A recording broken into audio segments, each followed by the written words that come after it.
বিশ্বকাপের মাঠে মিশরের বিপক্ষে আর্জেন্টিনার বিতর্কিত জয়ের রেশ কাটতে না কাটতেই এবার মাঠের বাইরে এক বিশাল সংকটে পড়েছে আলবিসেলেস্তেরা। আর্জেন্টিনা ফুটবল অ্যাসোসিয়েশন বা এএফএ এর শত শত মিলিয়ন ডলারের আর্থিক লেনদেনে অনিয়ম ও সম্ভাব্য অর্থ পাচারের গুরুতর অভিযোগে তদন্তে নেমেছে যুক্তরাষ্ট্রের ফেডারেল ব্যুরো অব ইনভেস্টিগেশন বা এফবিআই এবং দেশটির বিচার বিভাগ। আর্জেন্টাইন সংবাদ মাধ্যমের দাবি, সংস্থাটির সভাপতি ক্লাউদিও চিকি তাপিয়ার নেতৃত্বাধীন এই ফুটবল বোর্ডের সমস্ত বিদেশি আর্থিক কার্যক্রম এখন মার্কিন গোয়েন্দাদের আতশি কাচের নিচে। তদন্তের মূল কেন্দ্রবিন্দুতে রয়েছে ফ্লোরিডা ভিত্তিক প্রতিষ্ঠান ট্রু প্রো এন্টার এলএলসি, যা এএফএ এর আন্তর্জাতিক বাণিজ্যিক চুক্তিগুলো পরিচালনা করে। প্রতিবেদন অনুযায়ী সিটি ব্যাংক ও ব্যাংক অব আমেরিকা সহ 5টি মার্কিন ব্যাংকের মাধ্যমে অন্তত $260 মিলিয়ন লেনদেন করেছে তাপিয়ার বোর্ড।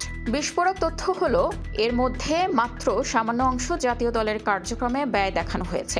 বাকি প্রায় $57 মিলিয়ন পাঠানো হয়েছে এমন কিছু ব্যক্তি বা ভুয়া প্রতিষ্ঠানের কাছে, যাদের সাথে কোনো বৈধ ব্যবসায়িক সম্পর্কের প্রমাণই মেলেনি। এমনকি কিছু অর্থ আর্জেন্টিনায় সরকারি সামাজিক ভাতাভোগীদের অ্যাকাউন্টেও গেছে বলে দাবি তদন্তকারীদের। এই আন্তর্জাতিক তদন্তের মুখে পড়ে 58 বছর বয়সী চিকি তাপিয়া নিজ দেশেও এখন চরম কোণঠাসা। ক্লাব মালিকানা ইস্যুতে আর্জেন্টিনার প্রেসিডেন্ট হাভিয়ের মিলেই সরকারের সঙ্গে তার দীর্ঘদিনের বিরোধ চলছে, যার জেরে তাপিয়ার বিরুদ্ধে করফাকির মামলাও করেছে সরকার। বিশ্বকাপের আগে ঘরোয়া লিগের বিতর্কিত সংস্কার ও দুর্নীতির কারণে আর্জেন্টিনার সাধারণ সমর্থকদের মাঝেও তাপিয়াকে নিয়ে তীব্র ক্ষোভ ছিল। সম্প্রতি মৌরিতানিয়ার বিপক্ষে প্রীতি ম্যাচের আগে তাকে সংবর্ধনা দেওয়া হলে গ্যালারি থেকে ধেয়ে আসে হাজারো সমর্থকের দুয়োধ্বনি। মার্কিন বিচার বিভাগের 3 শীর্ষ প্রসিকিউটর প্যাট্রিক গুসু, ক্রিস্টোফার টিং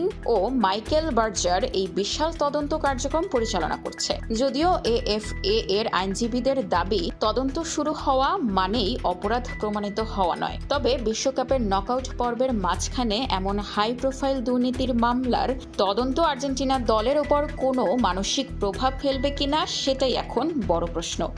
স্পোর্টস ডেস্ক, খোলা কাগজ, ঢাকা।